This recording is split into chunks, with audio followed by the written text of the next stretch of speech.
साथियों नमस्कार, आप सभी का बहुत बहुत स्वागत है आज के इस वीडियो में।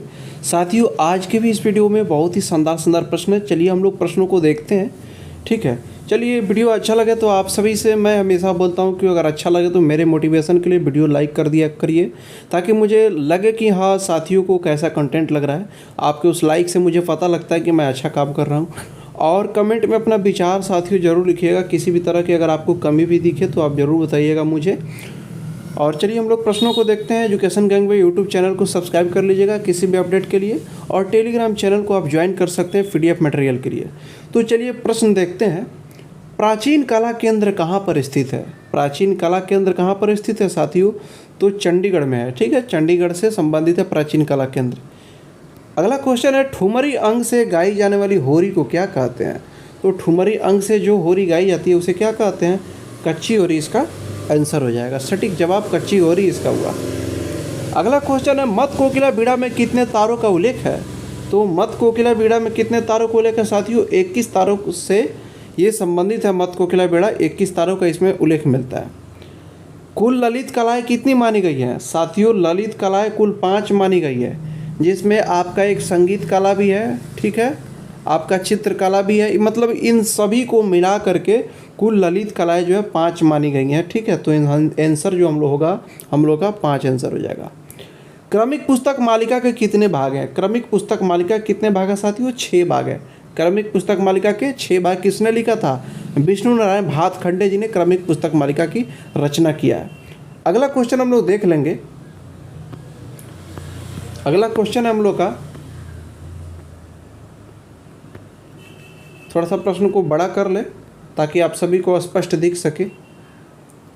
अगला क्वेश्चन है, सामगान के मुख्य गायक को क्या कहते थे? तो सामगान के जो मुख्य गायक हैं उन्हें क्या कहते थे? तो उद्गाता कहते थे। ये प्रस्तोता और प्रतिहार ये कोरस के जैसे इसमें काम करते थे, ये सह गायक थे। ठीक है, लेकिन जो हम लोग के मुख्य गायक थे, हम लोग का जो सटीक आंसर हो जाएगा क्या होगा? उद्गाता हो जाएगा। चलिए अगला क्वेश्चन है, ताल धमार का आविष्कारक किसको माना जाता है? तो धमार ताल का आविष्कारक किसको माना जाता है? बैजू बावरा को माना जाता है। आंसर जो हम लोग का बैजू बावरा हो जाएगा। ठीक है साथियों, यहाँ पे मिसटाइपिंग लाल लिखा हुआ है, आप इसको ताल पढ़िएगा। कहीं भी आपको मिसटाइपिंग लगे तो प्रश्न की भावना समझ करके आप उत्तर देने का प्रयास करिएगा, क्योंकि टाइपिंग करते वक्त थोड़ी सी गलतियाँ कभी कभी हो जाती है, तो उसको आप लोग इग्नोर करिएगा। पाणिनि काल में संगीत के लिए क्या संज्ञा थी? पाणिनि काल में संगीत के लिए क्या संज्ञा थी साथियों? पाणिनि काल में जो संगीत के लिए संज्ञा थी वह शिल्प थी। ठीक है, शिल्प को संगीत बोलते थे। और तुर्य भी था संगीत काल पाणिनि काल में, तो वो जो था वाद्य वृंद के लिए उसको तुर्य कहते थे। तो हम लोग का पाणिनि काल में संगीत शिल्प आंसर हो जाएगा। अगला क्वेश्चन है, वाद्य वृंद को अंग्रेजी में क्या कहते हैं? वाद्य वृंद को अंग्रेजी में ऑर्केस्ट्रा कहते हैं। ठीक है, अगला क्वेश्चन है, गरबा नृत्य कहाँ का है? तो गरबा नृत्य जो है गुजरात से संबंधित है। संगीत रत्नाकर में कितने अध्याय हैं? संगीत रत्नाकर में 7 अध्याय हैं साथियों। स्वर, राग, प्रकीर्ण, प्रबंध, ताल, वाद्य, नृत्य, यानी कि पहला स्वर, फिर राग, ठीक है, प्रकीर्ण तीसरा, इस तरह से स्वर, राग, प्रकीर्ण, प्रबंध, ताल, वाद्य, नृत्य करके आपके 7 अध्याय हैं। ठीक है, चलिए अगला क्वेश्चन है, झिझिया किस प्रदेश का नृत्य है? ठीक है, कोई क्वेश्चन छूटा तो नहीं? हाँ ठीक है। चलिए झिझिया किस प्रदेश का है? झिझिया जो है बिहार से संबंधित है। ठीक है, झिझिया वैसे मुख्यतः बिहार के मिथिलांचल का ये है, लेकिन बिहार से संबंधित है, इतना ध्यान रखिएगा। गीत गोविंद की रचना का आधार क्या है? यानी कि गीत गोविंद जो जयदेव की जो रचना है इसका आधार क्या है? तो साथियों गीत गोविंद में राधा कृष्ण को आधार बना करके इसमें जो गीतों का उल्लेख है ये राधा कृष्ण पे आधारित है। तो चलिए, संगीत में काल मापने के साधन को क्या कहते हैं? काल का मतलब क्या हुआ? समय। तो संगीत में जो समय मापने का साधन है उसे क्या कहते हैं? तो उसे ताल कहते हैं। ठीक है, ताल से ही समय मापने का साधन कहा गया ताल को। उस्ताद हलीम जाफ़र खां का संबंध किस वाद्य से है? तो उस्ताद हलीम जाफ़र का सितार से संबंधित है, सितार आंसर हो जाएगा। चलिए अगला क्वेश्चन है हम लोग का, सरन रानी क्या बजाती हैं? सरन रानी सरोद से संबंधित है। ठीक है, इनको सरोद रानी भी बोला गया है। सरोद की बहुत ही अच्छी वादिका है ये। ठीक है, चलिए अगला क्वेश्चन है। साथियों हमेशा मेरा टारगेट यही रहता है कि आपको कम समय में ही ज़्यादा प्रश्नों का अभ्यास करा दूं, ठीक है, और उसी दिशा में मैं काम कर रहा हूं। मेरे से जितना बेस्ट होता है मैं अपना देने का प्रयास करता हूं। आप सभी का प्यार बहुत मिला, इसके लिए आप सभी को भी दिल से धन्यवाद। ऐसा ही आपका प्यार सपोर्ट मिलता रहे, मैं आपके लिए काम करता रहूँगा। तो चलिए, वैदिक काल में तंत्रीवादियों को क्या कहते थे? तो वैदिक काल में जो तंत्रीवाद्य थे उसे क्या कहते थे? बीड़ा कहते थे, ठीक है। वैदिक काल में बीड़ा को तंत्रीवाद्य की श्रेणी में रखा गया था। निम्नलिखित में ठुमरी की पूर्वी शैली का कला क्षेत्र कौन सा है? तो ठुमरी का जो पूर्वी शैली का जो कला क्षेत्र रहा है वह मतलब कि कला क्षेत्र है वह अकॉर्डिंग टू ऑप्शन जो हम लोग का होगा मिर्ज़ापुर और जौनपुर तो नहीं होगा, बनारस हम लोग का आंसर हो जाएगा, ठीक है। ख्वाजा मुइनुद्दीन चिश्ती को किसके लिए जाना जाता है? तो देखिए मैं आपको बता दूं, ख्वाजा मुइनुद्दीन चिश्ती का जो संबंध है वह गज़ल से है। अमीर खुसरो ने गज़ल का केवल आविष्कार किया था और ख्वाजा मुइनुद्दीन चिश्ती को गज़ल के भारत में गज़ल के प्रचार प्रसारक के रूप में हम लोग इनको देखते हैं। इसलिए जो ख्वाजा मुइनुद्दीन चिश्ती का जो संबंध है वह गज़ल से, अकॉर्डिंग टू क्वेश्चन हम लोग का आंसर गज़ल हो जाएगा। सपाट तान को और क्या कह सकते हैं? सपाट तान को और हम लोग क्या कह सकते हैं? सरल तान कह सकते हैं, ठीक है, चूँकि इसमें स्वरों का जो प्रयोग होता है एकदम सीधा सटीक होता है, ठीक है। अगला क्वेश्चन हम लोग देखते हैं, बृहदेशी में जाति के कितने लक्षण माने गए हैं? तो बृहदेशी में जाति के 13 लक्षण माने गए हैं, ठीक है। हाँ, इसका जो आंसर होगा 10 होगा, ठीक है। भारत ने भी 10 ही लक्षण माना था, ठीक है, ये ध्यान रखिएगा।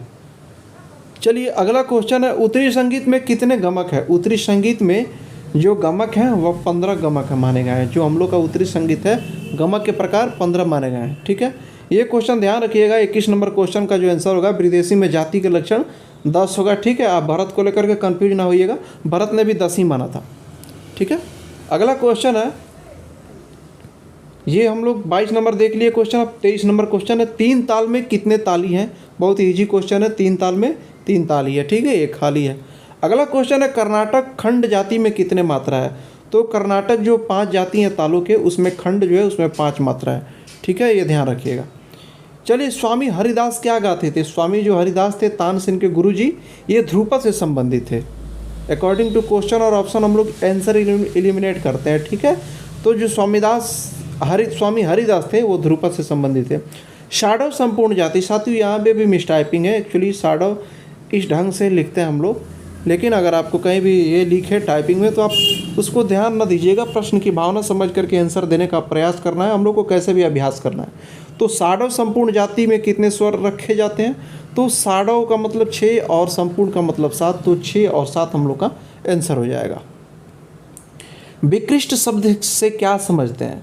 विकृष्ट जो शब्द है साथियों, ये निचली स्वर की जो गायकी होती है मंद्र सप्तक की, उसे हम लोग विकृष्ट कहते हैं। तो ध्यान रखिएगा, विकृष्ट शब्द का जो संबंध है निचली स्वर से। अगला क्वेश्चन है, मध्यम ग्राम में कितनी श्रुति है? मध्यम ग्राम में श्रुति कितने हैं? 23, 24, 21, इसमें से कोई नहीं होगा, इनमें से कोई नहीं आंसर हो जाएगा, क्योंकि कोई भी ग्राम हो आपको 22 श्रुति ही मानना है, ठीक है, और माना भी गया है। चलिए 29 नंबर क्वेश्चन का आंसर हो जाएगा, परमेल प्रवेशक राग है, यानी कि इनमें से जो परमेल प्रवेशक राग है इसमें से कौन है? तो जय जयवंती और मुल्तानी दोनों प्रवेशक राग, परमेल प्रवेशक राग है। हम लोग का जो आंसर हो जाएगा 1 से अधिक हो जाएगा। चलिए अगला क्वेश्चन देखते हैं, इनमें से शंकर राव पंडित किसके संस्थापक हैं? साथियों वीडियो को आप हमको सहयोग कर सकते हैं, वीडियो को प्रमोट करके ग्रुप वगैरह में शेयर करके, ठीक है। अगर आपको कंटेंट अच्छा लग रहा हो तो वीडियो को लाइक करिए और कमेंट में आप अपना विचार जरूर बताइएगा। मुझे किसी भी तरह का आपका सुझाव हो तो मुझे देने का जरूर प्रयास करिएगा, ठीक है। तो अगला क्वेश्चन हम लोग देख लेते हैं। 30 नंबर क्वेश्चन है, इनमें से शंकर राव पंडित किसके संस्थापक हैं? तो गायक उत्तेजक मंडली जो है, ठीक है, इसके संस्थापक है। शंकर राव पंडित का संबंध गायक उत्तेजक मंडली से इनका संबंध रहा है। तो चलिए साथियों, आज के इस वीडियो में इतना ही क्वेश्चन रहता है। मिलते हैं जल्दी नेक्स्ट वीडियो में और भी शानदार प्रश्नों के साथ। आप निश्चिंत होकर के आप अपना अभ्यास करते रहिए। आपके एग्जाम के पहले सारे BBI प्रश्नों को ऑलरेडी करा दिया गया और आगे भी कराया जाएगा।